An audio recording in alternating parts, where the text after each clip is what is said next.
Atomic mass heading बना लीजिए, atomic mass, atomic mass हो गया।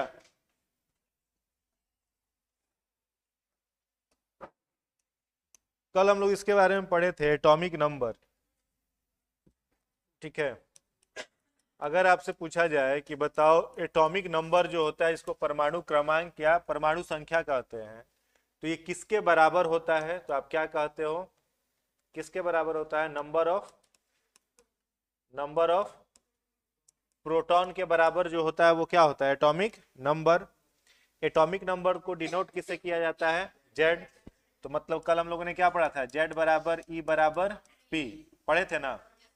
अब अगर आपसे यहां पर क्या पूछा जा रहा है? एटॉमिक मास यानी परमाणु द्रव्यमान। क्या पूछा रहा है? परमाणु द्रव्यमान। परमाणु द्रव्यमान का मतलब एग्जाम्पल अगर हम लोग लें, कैल्शियम का ही ले लो, 20 और 40 होता है, ये जो 40 है वो क्या है? एटॉमिक मास है। अब एटॉमिक मास अगर निकालना है तो हम लोग कैसे निकालेंगे? तो एटॉमिक मास को निकालने के लिए होता है, एटॉमिक मास को डिनोट करते हैं ए से, ठीक है। और इसको निकालेंगे कैसे हम लोग? तो number of proton plus number of neutron, यानी किसी भी परमाणु में जो प्रोटॉन की और जो न्यूट्रॉन की संख्या होती है वही संख्या क्या होती है? एटॉमिक मास होती है। यानी total number of proton plus total number of neutron is equal to परमाणु द्रव्यमान या mass number, atomic mass number. ठीक है, समझ में आया? कोई दिक्कत? तो परमाणु द्रव्यमान हेडिंग बना लेंगे एटॉमिक मास, और इसमें लिखेंगे किसी तत्व के नाभिक में, किसी तत्व के, तत्व मतलब एलिमेंट, किसी तत्व के नाभिक में मौजूद, किसी तत्व के नाभिक में मौजूद न्यूट्रॉन तथा प्रोटॉन, न्यूट्रॉन तथा प्रोटॉन की कुल संख्या, की कुल संख्या एटॉमिक मास कहलाती है, एटॉमिक मास कहलाती है, एटॉमिक मास कहलाती है। ब्रैकेट में लिख लीजिएगा ये हवाला, इतना लिख लीजिए ब्रैकेट में।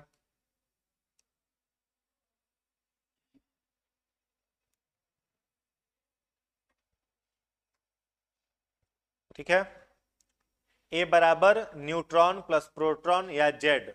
जेड का मतलब यहां क्या है? Atomic number. ठीक है, तो ये भी आप लिख सकते हो न्यूट्रॉन प्लस एटॉमिक नंबर बराबर एटॉमिक मास, तो यह भी लिख सकते हैं। और क्या लिख सकते हैं? एटॉमिक मास बराबर न्यूट्रॉन प्लस प्रोटॉन, यह भी लिख सकते हैं। तो दोनों सही हुआ क्या?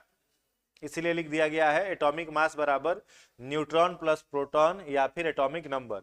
अब अगर न्यूट्रॉन निकालना है तो अगला पॉइंट लिखिएगा, अगला पॉइंट, तत्व में, किसी तत्व में, किसी तत्व में न्यूट्रॉन की संख्या जानने के लिए, किसी तत्व में न्यूट्रॉन की संख्या जानने के लिए, न्यूट्रॉन की संख्या जानने के लिए एटॉमिक मास से, एटॉमिक मास से एटॉमिक नंबर को, एटॉमिक नंबर को घटा देते हैं, एटॉमिक मास से एटॉमिक नंबर को घटा देते हैं, घटा देते हैं, एटॉमिक मास से एटॉमिक नंबर को घटा देते हैं। ठीक है, अब जैसे मान लो आपसे पूछा जाए एल्युमिनियम कितना होता है? 13 और 26। तो इसमें अगर आपसे हम पूछे कि बताइए एटॉमिक मास कितना है, तो क्या कहोगे आप? 26। एटॉमिक नंबर कितना है, तो क्या कहोगे? 13। इलेक्ट्रॉन कितना है? 13। प्रोटॉन कितना है? 13। न्यूट्रॉन अगर पूछे तो कितना हो जाएगा? 13। तो न्यूट्रॉन ये जो निकाला आपने वो एटॉमिक मास से किसको घटा दिया? एटॉमिक नंबर को घटा दिया। तो न्यूट्रॉन निकालने के लिए एटॉमिक मास से एटॉमिक नंबर को क्या किया जाता है? घटा दिया जाता है, माइनस कर दिया जाता है। तो क्या निकल जाता है? न्यूट्रॉन की संख्या निकल जाती है। कोई दिक्कत इसमें किसी को? चलिए नेक्स्ट स्लाइड में आते हैं। नेक्स्ट क्या लिखा हुआ है? Iso electronic. तो हेडिंग बनाइएगा आइसो इलेक्ट्रॉनिक, इसे हिंदी में कहते हैं सम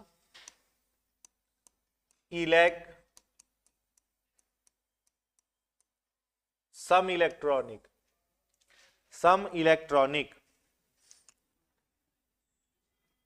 यहां पर मैटर नहीं होगा, यहां एलिमेंट होगा।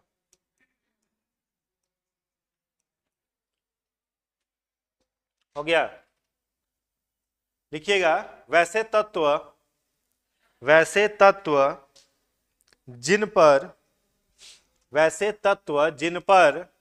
इलेक्ट्रॉन की समान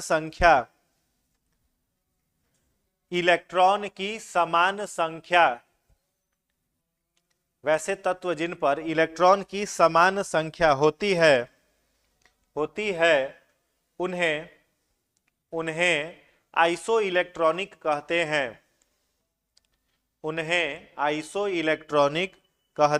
हैं। हो गया?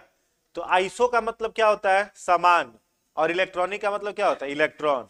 यानी हम लोगों के पीरियोडिक टेबल में जो टोटल एलिमेंट है उनकी संख्या कितनी है? 118, ठीक है, 118। अब इन 118 में से कई सारे एलिमेंट आपको ऐसे मिलेंगे जिन पर इलेक्ट्रॉन की संख्या क्या होगी? बराबर होगी। तो जिन तत्वों पर इलेक्ट्रॉन की संख्या बराबर होगी उन तत्वों को एक दूसरे का क्या कहा जाएगा? सम इलेक्ट्रॉनिक, आइसो इलेक्ट्रॉनिक कहा जाएगा। एग्जाम्पल से समझो, जैसे मान लो है सोडियम। क्या है? सोडियम। एटॉमिक नंबर कितना होता है? 11। कितना होता है? 11। तो इस 11 को आप क्या लिख सकते हो? 2, 8 और 1। क्या लिख सकते हो? 2, 8 और 1।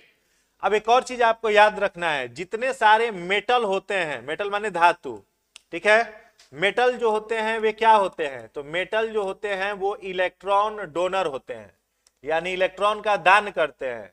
और जो भी आपका नॉन मेटल होगा वह नॉन मेटल इलेक्ट्रॉन एक्सेप्टर होता है। क्या होता है? इलेक्ट्रॉन एक्सेप्टर, माने अधातु इलेक्ट्रॉन को ग्रहण करता है और धातु इलेक्ट्रॉन को क्या करता है? डोनेट करता है। एग्जाम्पल से समझो, जैसे मैंने यहां पर लिखा खाने वाला नमक, सोडियम क्लोराइड। क्या लिखा? Sodium chloride. तो सोडियम जो है उसका एटॉमिक नंबर कितना? 11। क्लोरीन का एटॉमिक नंबर कितना? 17। तो सोडियम को 2, 8 और 1 लिखेंगे, क्लोरीन को 2, 8 और 7 लिखेंगे। समझ में आ रहा है? अब आपको पता है कि किसी भी एलिमेंट को स्टेबल होने के लिए उनके आउटर ऑर्बिट में इलेक्ट्रॉन कितना होना चाहिए? 8। ऑक्टेट पूरा होगा तब ना स्टेबल होगा। तो बाह्यतम कक्षा में 8 इलेक्ट्रॉन चाहिए, तो ये दोनों अनस्टेबल है।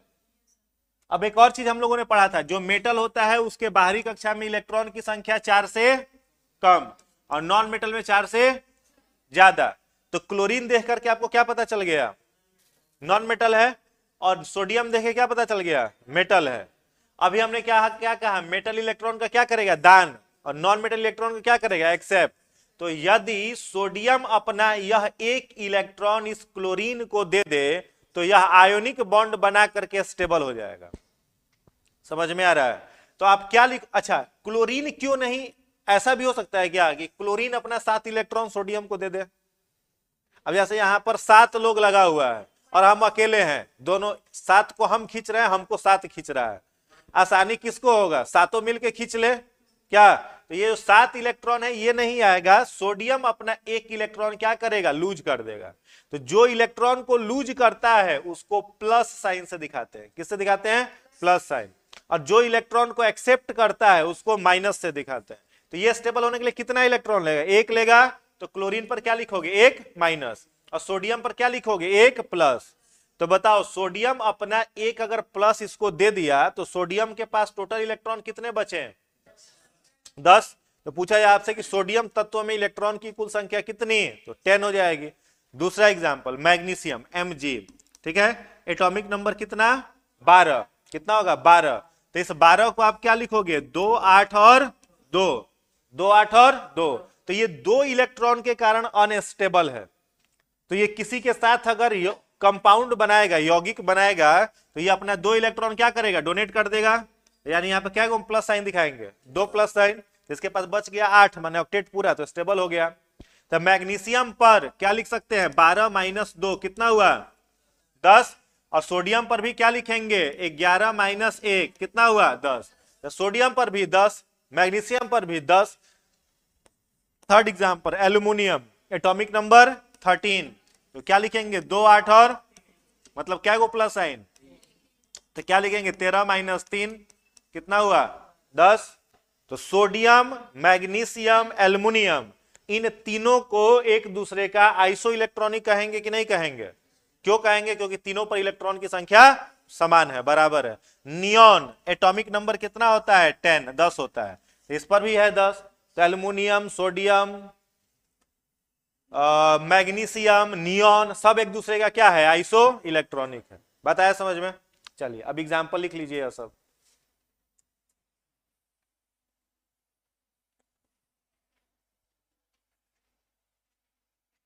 ये सब उदाहरण है, लिख लीजिए।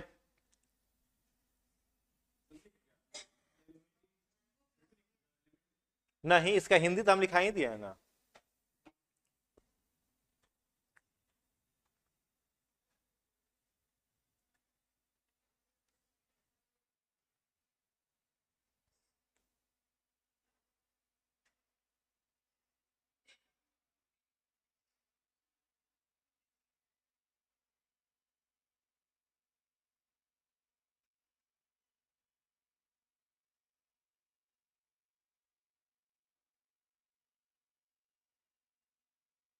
हो गया?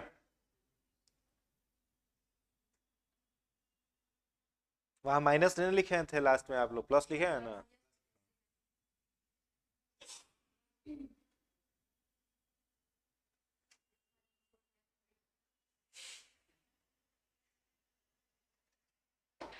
चलिए हो गया। इसके बाद लिखिएगा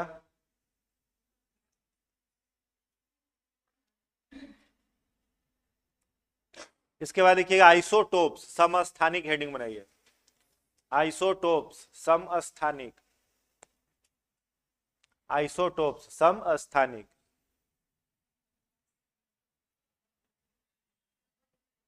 यहां डिफरेंट गलती से लिख दिया, यहां क्या होगा? सेम। हिंदी वाले लोग लिखेंगे वैसे तत्व, वैसे तत्व जिनका एटॉमिक नंबर, जिनका एटॉमिक नंबर समान होता है, समान होता है तथा एटॉमिक मास अलग होता है, एटॉमिक मास अलग होता है, अलग होता है, उन्हें समस्थानिक कहते हैं, उन्हें समस्थानिक कहते हैं। एटॉमिक नंबर क्या होगा? सेम। एटॉमिक मास क्या होगा? डिफरेंट। अब जैसे एग्जांपल से समझो, जैसे हम आपसे पूछ, एग्जाम में क्वेश्चन क्या पूछेगा कि बताओ हाइड्रोजन का कितना आइसोटोप्स है, हाइड्रोजन का कितना समस्थानिक है? तो आप क्या कहोगे? कितना समस्थानिक है हाइड्रोजन का? 3। अगर आपसे मान लो पूछ देगा कि बताइए यूरेनियम, यूरेनियम का कितना समस्थानिक है, तो क्या कहोगे? 2 कहोगे ना। तीसरा पूछेगा आपसे बताओ कार्बन जो होता है उसका कितना समस्थानिक है, तो क्या कहोगे? 2 कहोगे। कैसे? तो हाइड्रोजन का जो 3 समस्थानिक है, एक हाइड्रोजन को हम लोग ऐसे लिख सकते हैं, एक हाइड्रोजन यह होता है, एक हाइड्रोजन यह होता है। तीनों का काम अलग अलग है। हाइड्रोजन में देखो तीनों हाइड्रोजन ही है, सबका एटॉमिक नंबर आपको क्या दिख रहा है? समान ना दिख रहा है, 1 1 1। और सबका एटॉमिक मास अलग अलग दिख रहा है कि नहीं दिख रहा है? तो atomic number same, atomic mass different, मतलब यह तीनों क्या है? आइसोटोप्स है। इसको हम लोग क्या कहते हैं? प्रोटियम। क्या कहते हैं? प्रोटियम। इसको क्या कहते हैं? ड्यूट्रियम। क्या कहेंगे? ड्यूट्रियम। और इसे क्या कहेंगे? ट्राइटियम। क्या कहेंगे? ट्राइटियम। तो protium, deuterium, tritium, these 3 are isotopes of hydrogen. Uranium है तो यूरेनियम को आप लोग लिख सकते हैं 92-235, और एक लिख सकते हैं यूरेनियम 92-238। तो 92-235 और 92-238 एटॉमिक नंबर दोनों पर क्या है? 92 है, और एटॉमिक मास दोनों पर क्या है? डिफरेंट है। एक होता है कार्बन 612 और एक होता है कार्बन 614। तो कार्बन का भी 2 क्या हो गया? आइसोटोप्स हो गया। तो ये सब क्या कहलाएगा? आइसोटोप्स कहलाएगा, समस्थानिक कहलाएगा। लिख लीजिए सब एग्जाम्पल। पहला एग्जाम्पल यह लिख लीजिए, दूसरा एग्जाम्पल यूरेनियम वाला लिख लीजिए इसको, और तीसरा इंपॉर्टेंट यही 3 है। उसके बाद एक लाइन लिखवा देंगे, पहले इसको लिख लीजिए।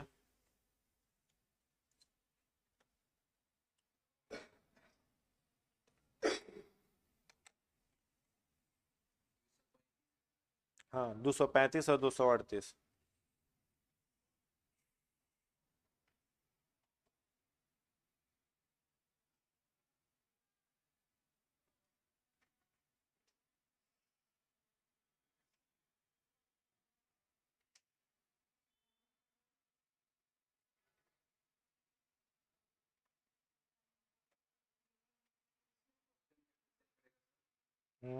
बता रहे हैं क्वेश्चन क्या आएगा।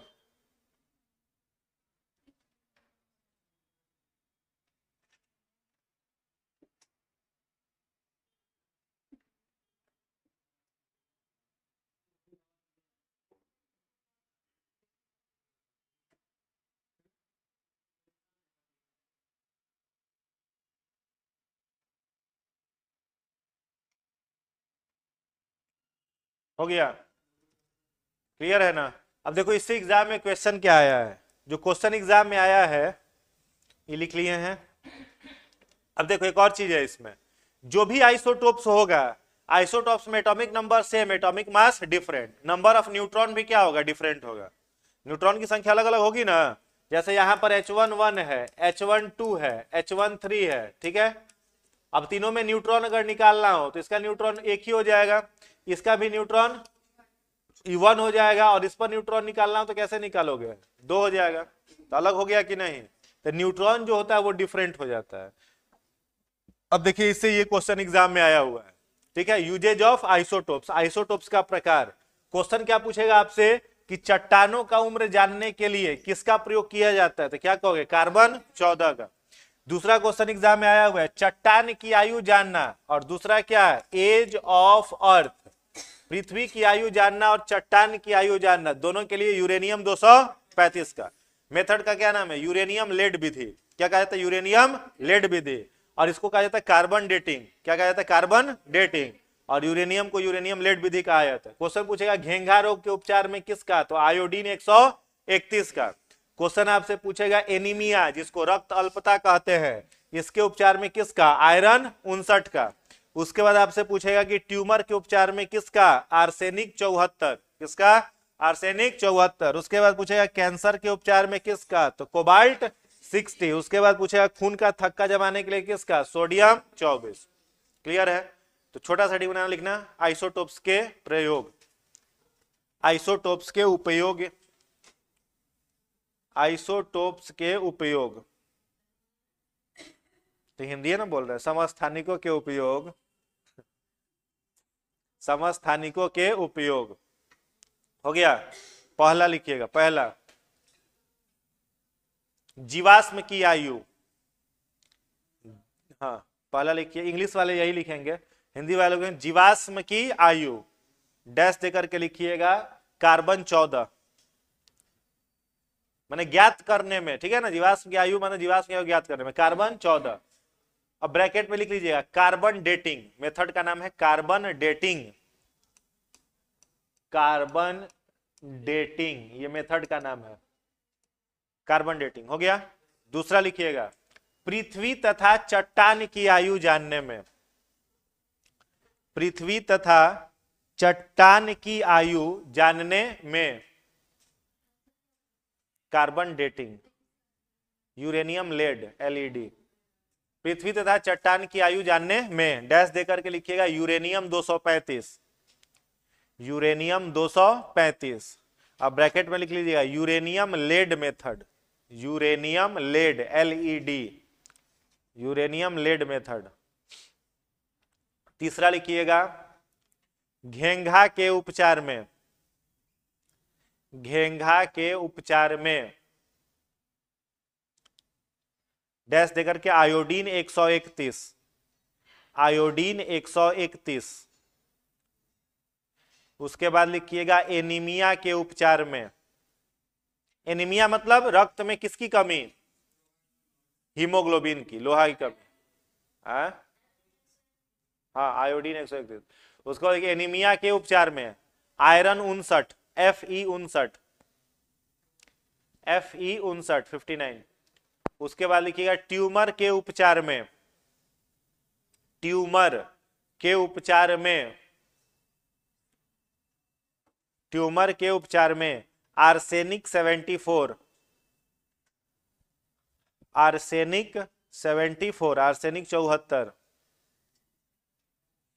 उसके बाद लिखिएगा कैंसर के उपचार में, कई बार एग्जाम में सब क्वेश्चन आया, एक दो बार नहीं, आप बनाइएगा प्रीवियस ईयर, लगातार मिलेगा ये सब क्वेश्चन। आर्सेनिक 74, कैंसर के उपचार में कोबाल्ट 60, कैंसर के उपचार में कोबाल्ट 60, कोबाल्ट 60 हो गया। लास्ट लिखिएगा खून का थक्का जमाने में, खून का थक्का जमाने में, खून का थक्का जमाने में डैश देकर के लिखिएगा सोडियम 24, Na24, सोडियम 24। बस इतना याद कर लेना है। क्या हुआ टोटल? 7, ठीक है, 7 को 2-3 बार पढ़िएगा, याद हो जाएगा। इससे बाहर आइसोटोप्स का क्वेश्चन आपसे नहीं पूछेगा। उसके बाद देखिए नेक्स्ट क्या है, हेडिंग बना लेंगे आइसोबार्स, समभारिक।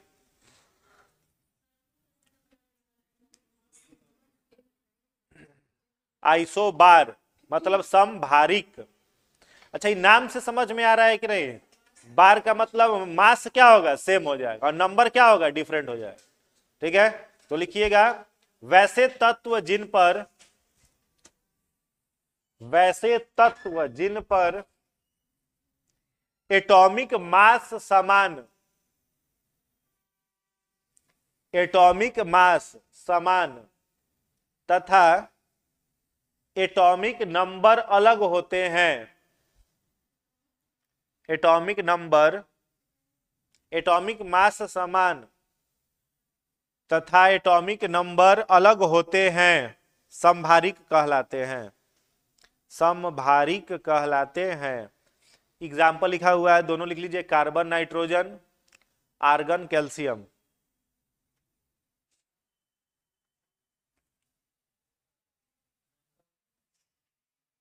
कार्बन 6 और 14 है, नाइट्रोजन 7 और 14।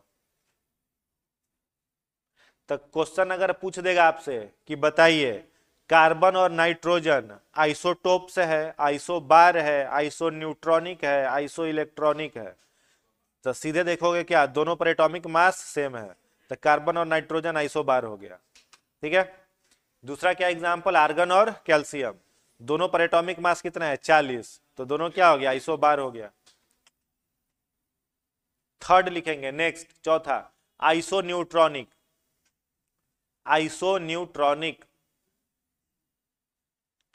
आइस हाँ, अगला है आइसो न्यूट्रॉनिक। ये भी देख के पता चल रहा है, आइसो माने समान और न्यूट्रॉनिक मतलब न्यूट्रॉन।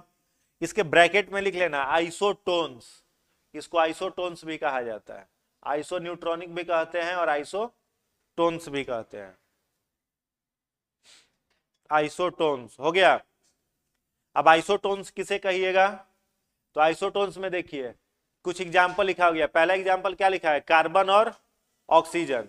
तो कार्बन में अगर आपको न्यूट्रॉन की संख्या निकालना है तो कितना निकलेगा? कार्बन कितना है? 6 और 14 है ना, तो न्यूट्रॉन की संख्या कितना आ रहा है? 8। और ऑक्सीजन कितना होता है? एटॉमिक मास ऑक्सीजन का 16 और एटॉमिक नंबर 8, तो न्यूट्रॉन कितना हुआ? 8, ठीक है। यानी आपका कार्बन और ऑक्सीजन दोनों पर न्यूट्रॉन की संख्या बराबर है कि नहीं है? तो दोनों को आइसोटोन्स कहेंगे कि नहीं कहेंगे? कहेंगे। दूसरा एग्जाम्पल क्या है? हाइड्रोजन और हीलियम। तो हाइड्रोजन का ट्राइटियम लिया गया है, ड्यूटेरियम नहीं। तो ट्राइटियम पर भी न्यूट्रॉन की संख्या कितना निकलेगा? 2। और हीलियम पर भी न्यूट्रॉन की संख्या कितना निकलेगा? 2 निकलेगा। उसके बाद क्या है आपका? फॉस्फोरस और सल्फर। तो फॉस्फोरस का कितना आ रहा है? मास नंबर कितना आ रहा है बताइए? कितना आएगा? 15 और 31 ना, तो कितना आ जाएगा? 16। तो फॉस्फोरस का एटॉमिक नंबर 16 और सल्फर का भी कितना हो जाएगा? तो सल्फर कितना होता है?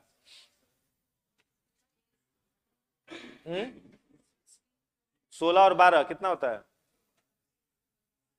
32 और 16, यानी कितना हो जाएगा? 16 हो जाएगा, ठीक है। तो तीनों एग्जाम्पल लिख लीजिए, तीनों को कहा जाता है सब न्यूट्रॉनिक। परमाणु भार निकालने का कोई ट्रिक नहीं है, पीरियोडिक टेबल याद करना पड़ेगा। जैसे आप याद करिए ना, हाइड्रोजन, हीलियम, लिथियम, तो परमाणु नंबर नीचे लिखा रहता है। जैसे परमाणु संख्या निकालने का भी कोई ट्रिक नहीं है, मोसले साहब जानते हैं। नहीं, गुना नहीं करते हैं, परमाणु द्रव्यमान जो होता है वो परमाणु संख्या के या तो डबल होगा या एक अधिक होगा।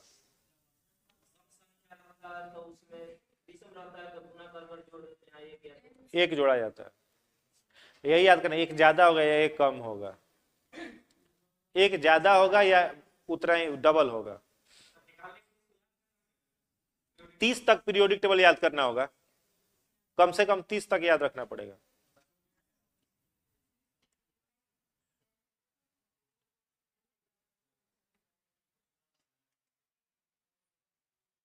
लिख लिए 3 एग्जाम्पल लिख लीजिए।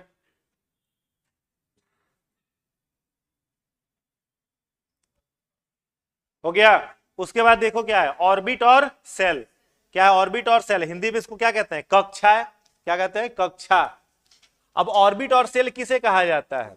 तो ऑर्बिट और सेल के बारे में सबसे पहले किसने बताया था? नील्स बोर ने। किसने बताया? ऑर्बिट और सेल के बारे में बताने वाले वैज्ञानिक थे नील्स बोर। अब ये ऑर्बिट होता क्या है? ऑर्बिट होता है वह परिपथ जिस पर इलेक्ट्रॉन घूमता है, उसको क्या कहते हैं? ऑर्बिट। जिस पर इलेक्ट्रॉन चक्कर लगाता है उसको क्या कहते हैं? ऑर्बिट। ऑर्बिट को किससे डिनोट किया जाता है? KLMN। समझ में आया? तो लिखाने का कोई जरूरत नहीं है। जैसे मान लो यहां पर है सोडियम, सोडियम, तो इस पर इलेक्ट्रॉन की संख्या कितना है? 11 है। तो मान लो यह आपका सोडियम एलिमेंट है,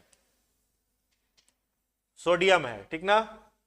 अब इसमें ये वाला जो बाहर में जितना सब है न्यूक्लियस के बाहर, यही ऑर्बिट है। इसको क्या कहोगे? KLM और N। क्या कहेंगे? KLM और N कहेंगे।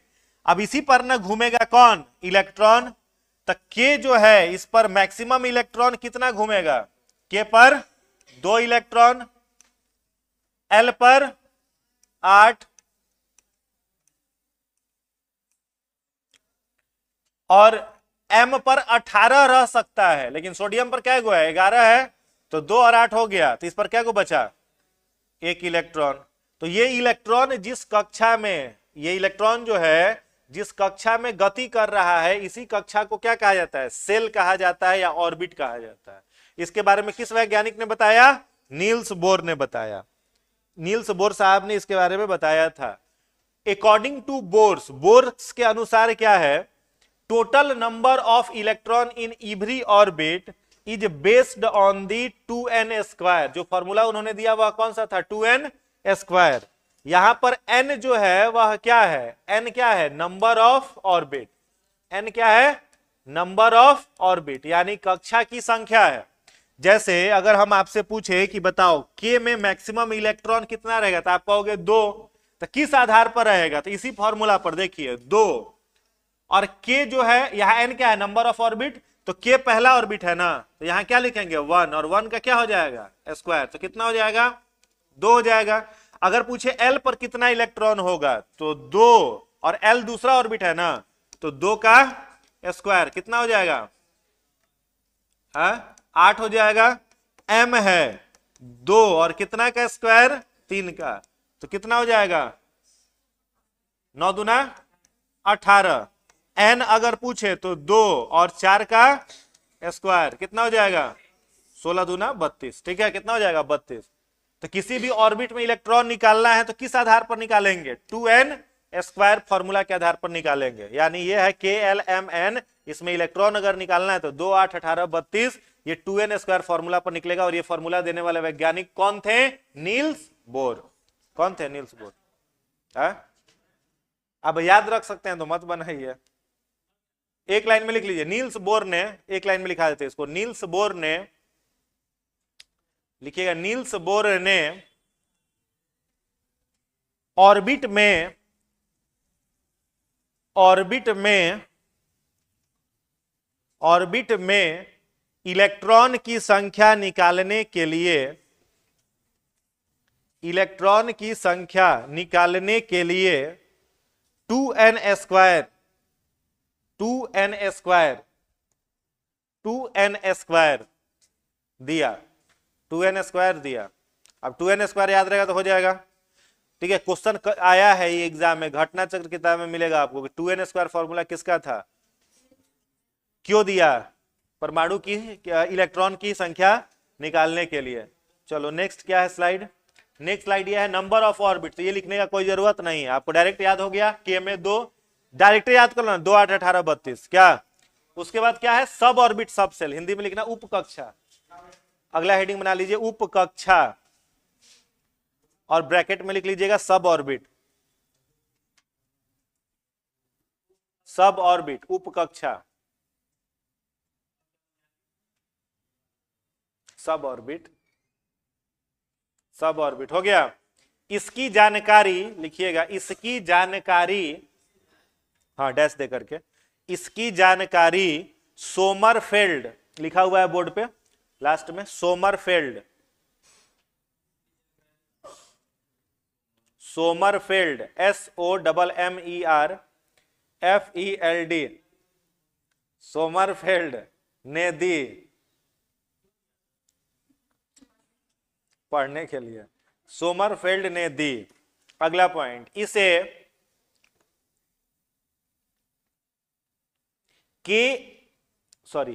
इसे SPDF, इसे SP स्मॉल लेटर सब लिखिए कैपिटल नहीं, इसे SPDF द्वारा दर्शाते हैं।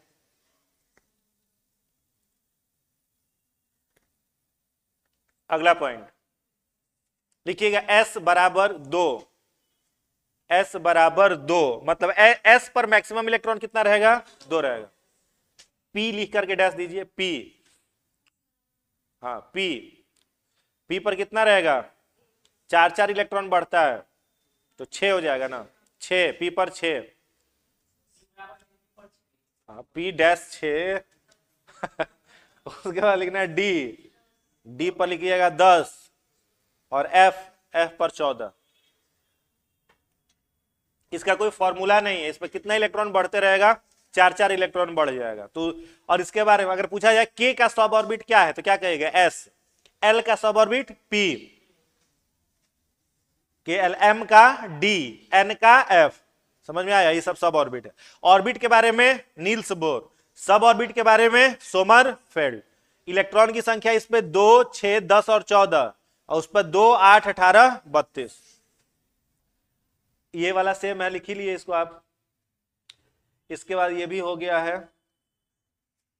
अब आ जाओ हेडिंग बनाना ऑफ बाउ नियम, यहां यू होगा, लिखिएगा ऑफ बाउ नियम, हाँ ऑफ बाउ नियम।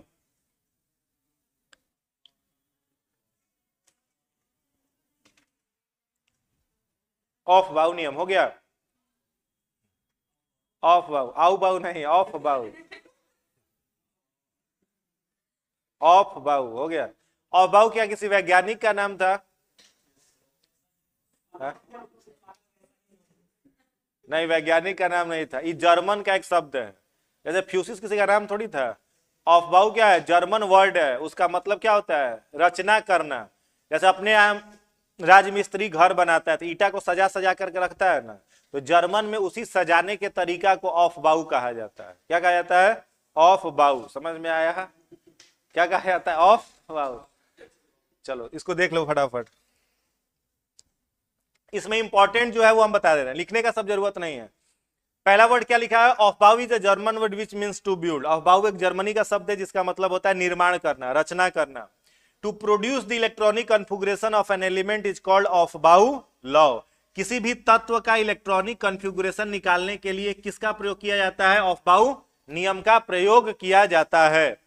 आगे क्या लिखा हुआ है? सब ऑर्बिट, कौन सा? डी। सब ऑर्बिट कितने हैं आपके पास? एस, पी, डी और एफ। तो किसके बारे में बात कर रहा है? डी। डी सब ऑर्बिट पर मैक्सिमम इलेक्ट्रॉन कितना रह सकता है? 10। तो कई बार ऐसी स्थिति आती है जब डी पर 10 से कम इलेक्ट्रॉन हो जाता है, तो याद रखना है डी सब ऑर्बिट पर कभी भी हम लोग 4 या 9 इलेक्ट्रॉन नहीं रखते हैं। नहीं समझ में आया? डी सब ऑर्बिट पर कभी भी 4 या 9 इलेक्ट्रॉन नहीं रखा जाता है। अगर ऐसी स्थिति आए कि डी पर आपको 4 या 9 इलेक्ट्रॉन रखना पड़े तो एस सब ऑर्बिट जो है, कहां गया?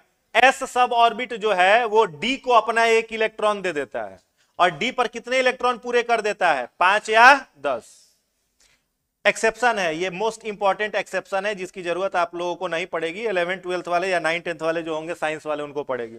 उसके बाद इन सब ऑर्बिट एफ सब ऑर्बिट पर मैक्सिमम इलेक्ट्रॉन कितना रहेगा 14।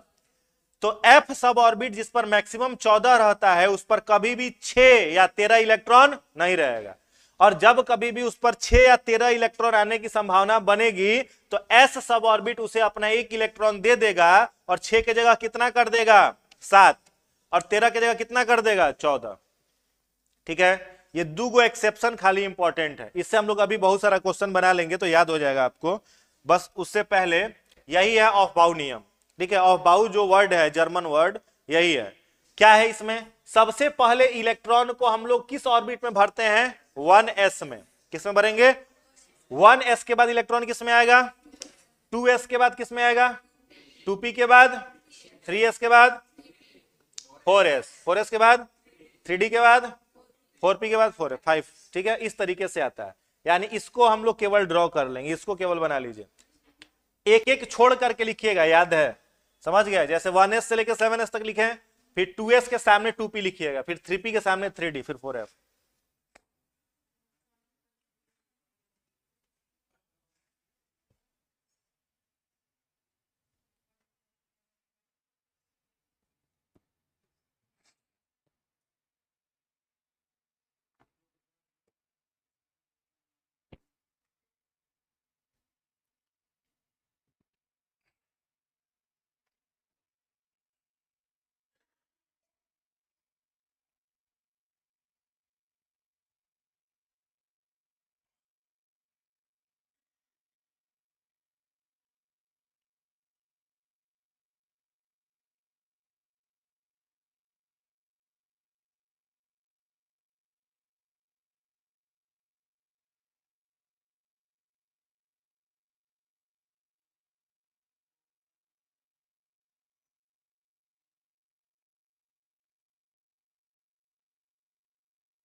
लिख लिए, जल्दी लिखिए, टेस्ट इसका आज ही दे दोगे ना कल। कल कम नंबर आया तो तुमको पटक पटक मारेंगे पहले यहीं पर, समझ गया ना। 60 क्वेश्चन रहेगा, एकदम 55 नंबर से कम नहीं लाना है इसमें, केवल इसी चैप्टर का, नहीं तुमको स्पेशल 55 एकदम लाना है, सब क्वेश्चन एकदम डायरेक्ट, एक एक पॉइंट यहीं से रहेगा। अपने से करना है तो, या तुम्हारा हम चेक करेंगे। ठीक है, दो लोगों का हम चेक करेंगे, वो तुम्हारा करेंगे, दूसरा किसका करेंगे, जिसको बोलोगे उसका कर देंगे चेक। योगी बाबा का नहीं, ये बहुत अच्छा बच्चा है, इसका नहीं तो। हाँ जी, अच्छा बच्चा नहीं है।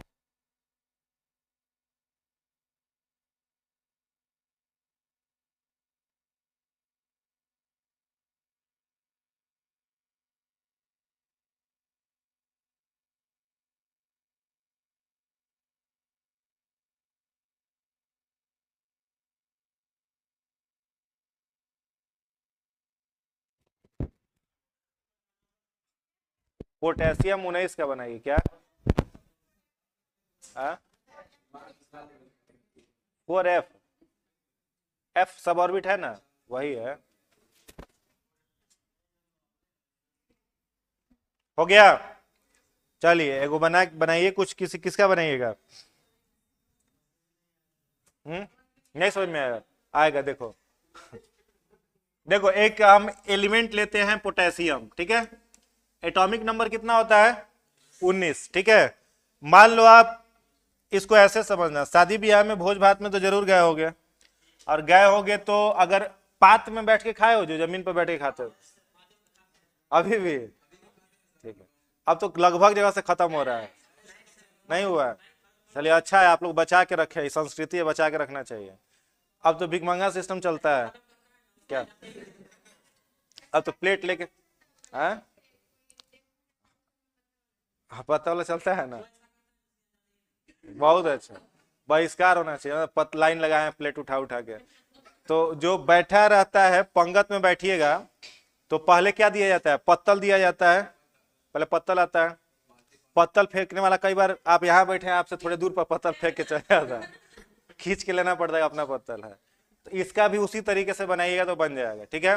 जैसे इस पोटेशियम की क्षमता है कि यह मैक्सिमम कितना पूरी खाएगा? 19। 19 से ज्यादा पूरी ये नहीं खा सकता। तो पहले इसको 19 पूरी खिलाने के लिए क्या देना पड़ेगा? पत्तल देना पड़ेगा, ठीक है। तो पहला पत्तल आप इसको कौन सा दोगे? 1s, पहला पत्तल।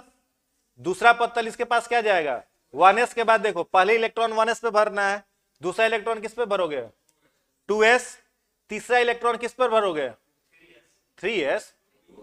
ये लाइन देख रहे हो ना, इसलिए बोला ऐसे बनाना है, 2p, 2p के बाद 3s, 3s ये आएगा, 3s के बाद 3p, 3p के बाद 4s। हमको लग रहा है इतना में काम चल जाएगा। 19 को तो पूरी है, s पर मैक्सिमम क्या को पूरी जाएगा? आपको पता है ना, s, p, d और f। s पर मैक्सिमम 2, p पर 6, d पर 10, f पर 14। तो s को हमने 2 पूरी दे दिया। फिर ऐसे है तो इसको भी कितना देंगे? 2। फिर क्या है? p पर कितना रह सकता है? 6, तो इसको 6 दे दिया। s पर कितना रहेगा?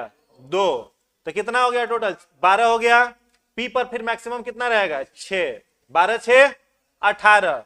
s पर मैक्सिमम 2 रह सकता है, लेकिन पूरी बच क्या रहा है? एगो, तो s को एगो पूरी देंगे बस। यही हो गया इलेक्ट्रॉनिक कन्फिग्रेशन। कहाँ मुश्किल है? आसान है ना। हम अब तुमको नहीं आ गया? अरे पूरी पात में बैठ के खाओ, तुम आता हमको है। चलो ये हो गया क्लियर। चलिए दूसरा आप एक बनाओ तो आसान सा दे रहे हैं, एल्यूमिनियम 13 का आप बनाओ।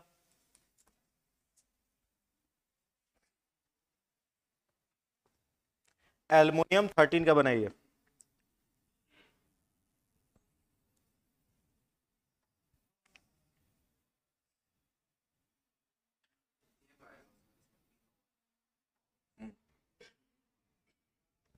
बनाइए।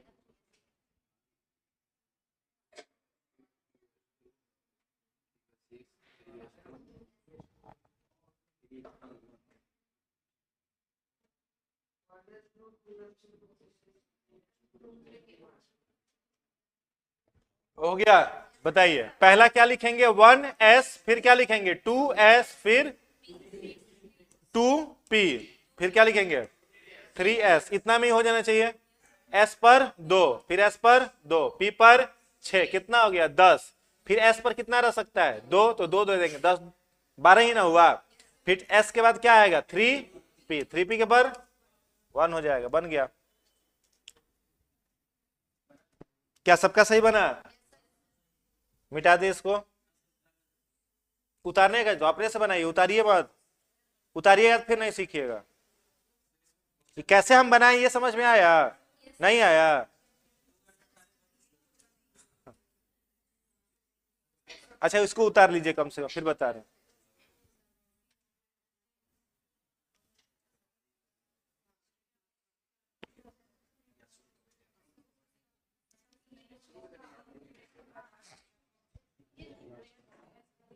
हो गया?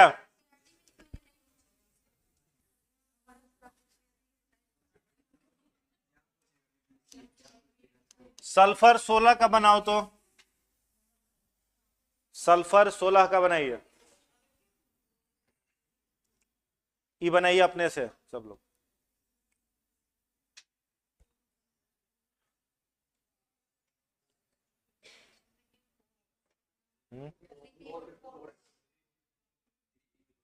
वो तो देखा जाएगा, बना लीजिए तब। हो गया?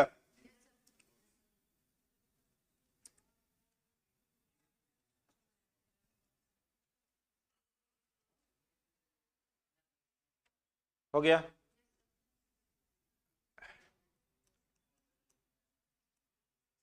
Mn25 का बताओ, मैग्नीज 25।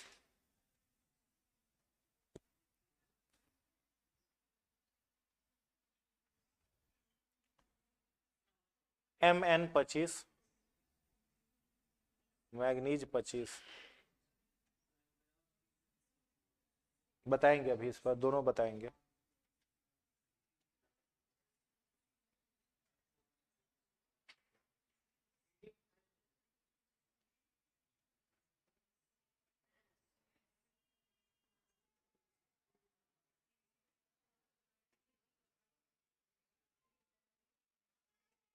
हो गया। चलिए सल्फर का बताइए, क्या लिखे है 1s, फिर क्या लिखे है सब लोग बोलो। पहला इलेक्ट्रॉन देखो, अभी लिखना मत शुरू कर देना। पहला इलेक्ट्रॉन 1s, 1s के बाद 2s, 2s के बाद 2p, 2p के बाद 3s, 3s के बाद 3p, 3p के बाद 4s, इतना में हो जाएगा। 4s के बाद 3d पर, चलिए s पर 2, फिर 2, फिर 6, 2, 6, 2, इतना पर ही हो जाएगा। 6 4 10 2 12, 12 6 18, ज्यादा हो जा रहा है ना।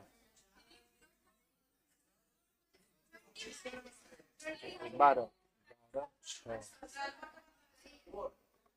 यहाँ क्या हो जाएगा 3p4 हो जाएगा, ठीक है।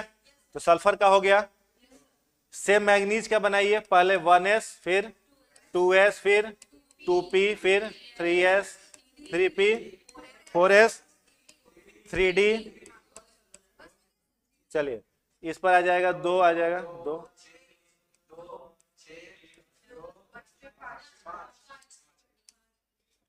हो गया।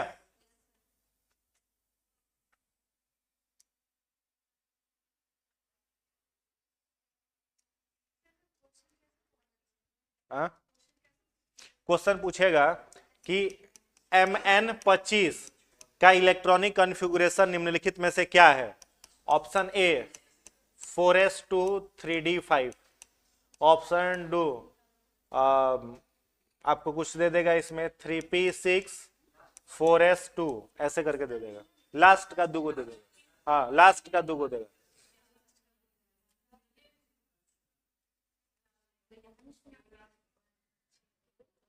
चलिए हो गया 2 को। अब चलिए आगे बढ़ते हैं, ये सेम वही सब है, एग्जाम्पल से दिया गया है, छोटा छोटा है।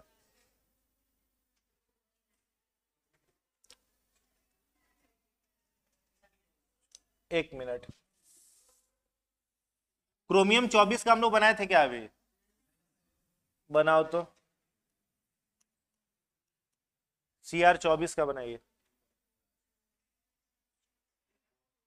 Cr24 का बनाइए।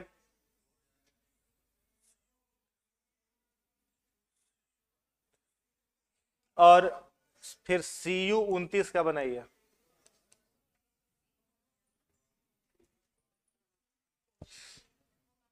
बन गया, क्या है? 2 को डिजिट बताइए, 2 को डिजिट बताइए। गलत है,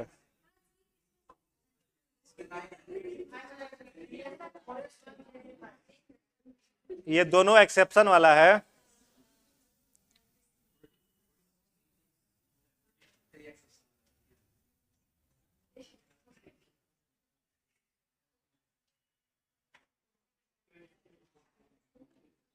दो गो एक्सेप्शन आप लोग अभी बताए थे ना, ये दोनों एक्सेप्शन है।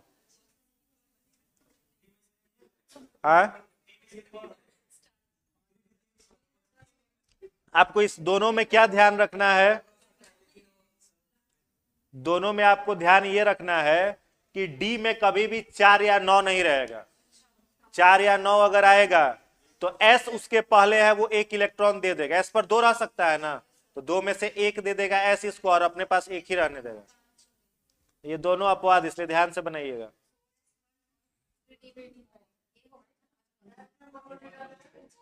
क्या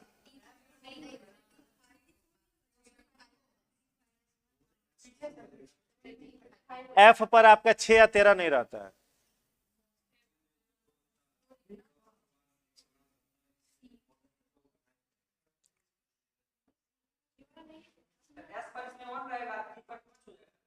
हाँ S1, हाँ D5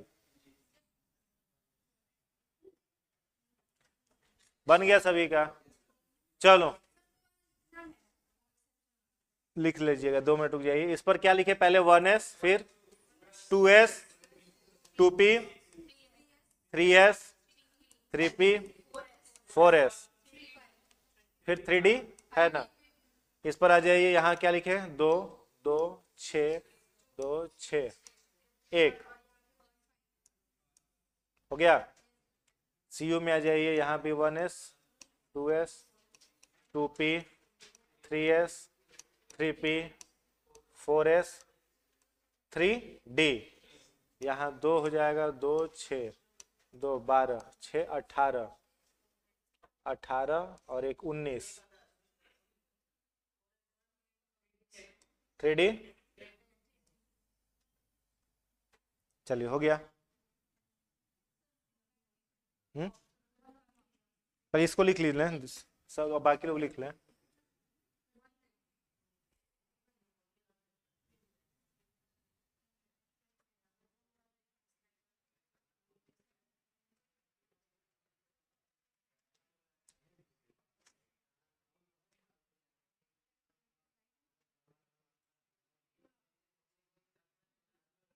चलिए हो गया, लिख लीजिए। डी लिख लीजिए, डी पर 4 या 9 नहीं रहेगा, लिख लो डी पर 4 या 9 नहीं रहेगा, और एफ पर 6, 13। डी पर, डी लिख करके डैश दो, 4 या 9 नहीं रहेगा, 4 और 9 लिख लो, और एफ पर लिख लो 6 और 13, 6 और 13, बस हो गया। और अगर ऐसा आएगा तो एस अपना 1 इलेक्ट्रॉन दे देगा उसको। चलिए आगे बढ़ा जाए, नेक्स्ट क्या है।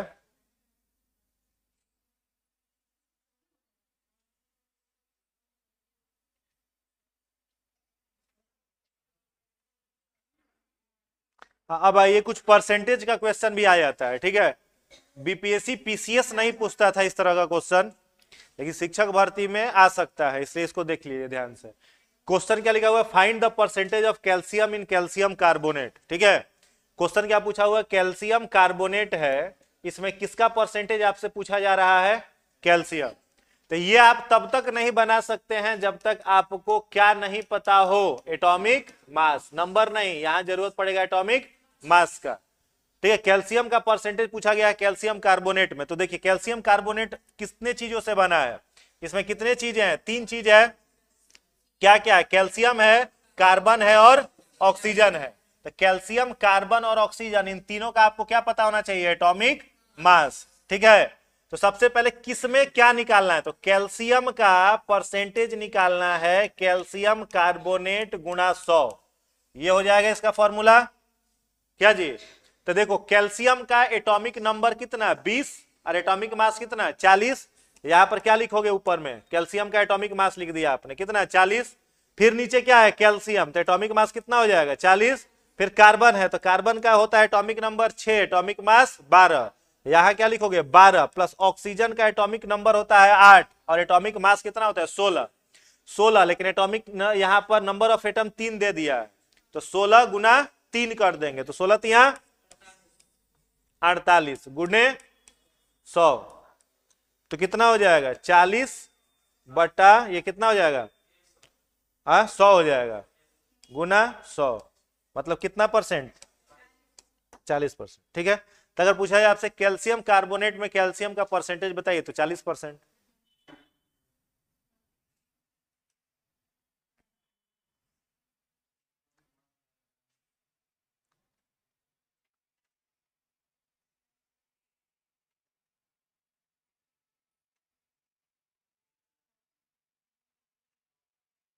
हो गया, चलिए नेक्स्ट।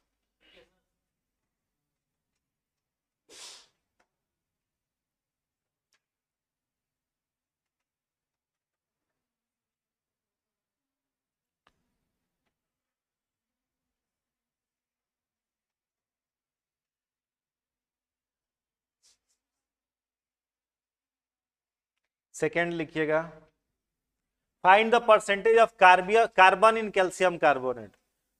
ठीक है, लिखिएगा, यही है आपका CaCO3 में कार्बन कितना परसेंट है, निकाल के बताइए। सेम वही एटॉमिक मास, इसका तो आपको पता ही चल गया है। बहुत आसान है, 12 हो जाएगा, आंसर ही 12 आएगा ना। हाँ,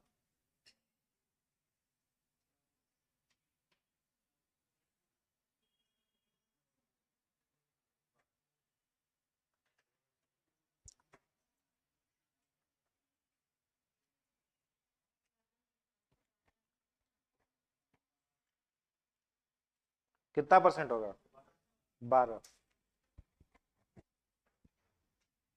सेम वही है ना। ठीक है, देखिए क्या कैल्शियम, क्या पूछा, कार्बन, यहाँ सी नहीं होगा, क्या होगा सी। ठीक है, सी का परसेंटेज CaCO3 में गुना 100, तो कार्बन का एटॉमिक मास 12, फिर कैल्शियम का 40 प्लस कार्बन का 12 प्लस ऑक्सीजन 16 तिया 48, तो टोटल हो गया है आपका कितना परसेंट, 12%। ठीक ना, चलिए नेक्स्ट लिखिएगा, find the percentage of nitrogen in urea. Question लिखिएगा, find the percentage of nitrogen in urea.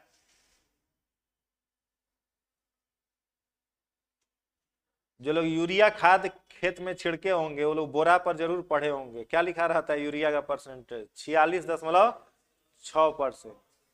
बोरा पर लिखा रहता है, तो न्यूमेरिकल बनाने की जरूरत नहीं, बोरे पर पढ़ के बना देना। हाँ, खेती नहीं किए हो तो नहीं देखे हो बोरा पर, तो बोरा लेके जाने का क्या जरूरत है। चलो NH क्या इसका फॉर्मूला होता है, NH2CO NH2, NH2CO NH2। अब आप बनाइए आराम से।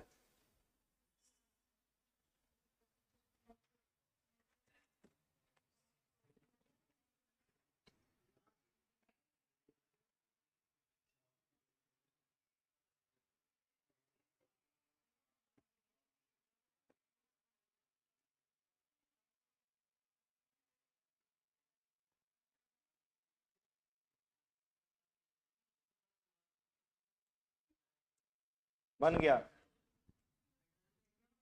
हाँ, नाइट्रोजन का 14 होगा,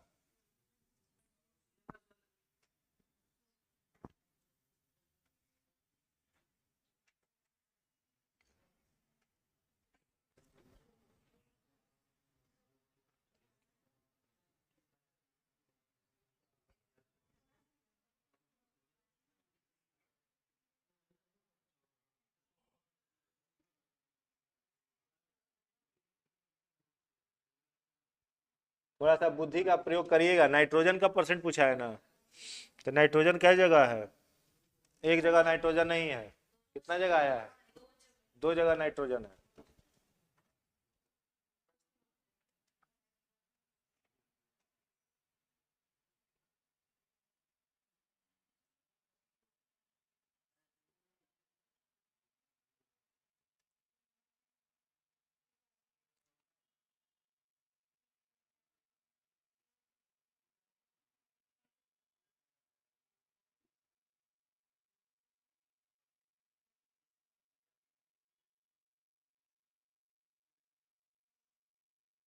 हो गया,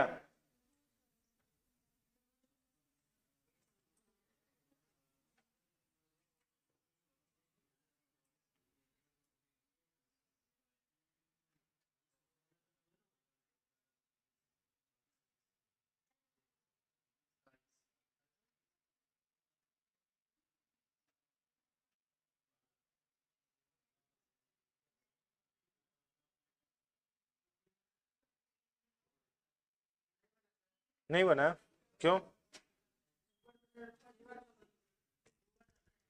लिख दो ना डायरेक्ट, N2 लिख दो सीधा, और फिर नीचे लिख दो NH2CONH2, क्या नहीं बन जाएगा? अब इस पर ट्राई करिए, बन जाएगा। हाँ 46.6, 46.6 आना चाहिए।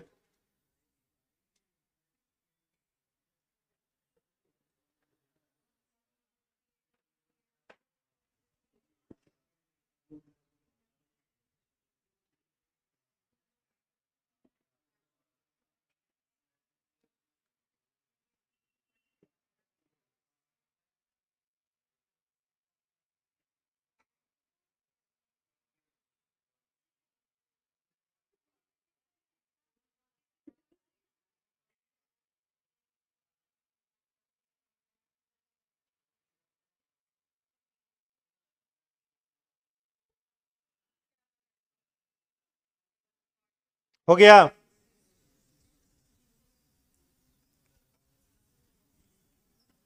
हो गया है। देखो यहां पर क्या लिख दिया है, N2। तो नाइट्रोजन का कितना होता है एटॉमिक मास, 14 होता है ना, और यहाँ 2 लिख दिया, तो 14 दूना कितना हो जाएगा, 28। तो 28 प्लस फिर यहाँ पर क्या है, नाइट्रोजन। तो नाइट्रोजन का एटॉमिक मास 14 प्लस हाइड्रोजन कितना लिख रहा है, 2। तो हाइड्रोजन ऑलरेडी दे रखा है, 2 हो जाएगा। कार्बन का एटॉमिक मास कितना है, 12। ऑक्सीजन का एटॉमिक मास 16। नाइट्रोजन का एटॉमिक मास कितना, 14। तो अगेन 14 है यहाँ पर, प्लस 2 गुने 100। तो कितना हो जाएगा, 28 बटा ये जोड़ोगे तो 60 गुना 100, यानी 46.6। कहा मुश्किल था, मुश्किल था क्या? तो हम तो बता ही दिए थे नाइट्रोजन का एटॉमिक मास 14 होता है।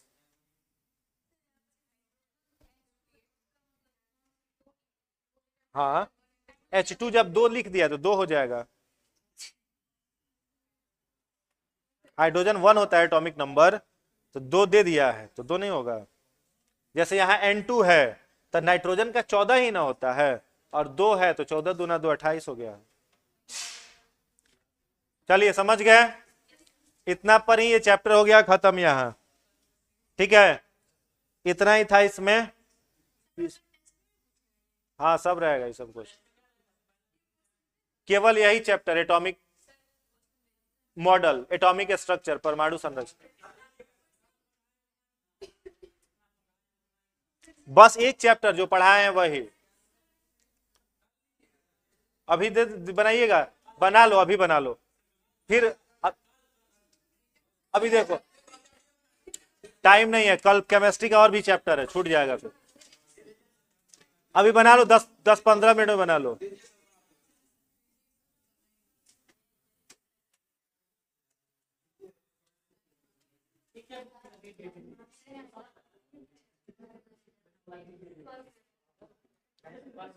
अभी हो जाएगा, रुको।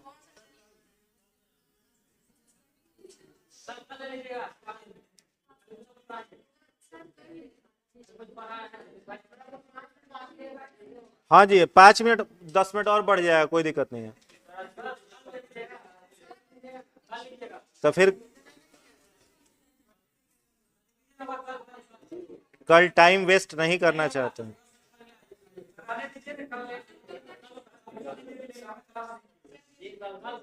अभी क्लास है, अच्छा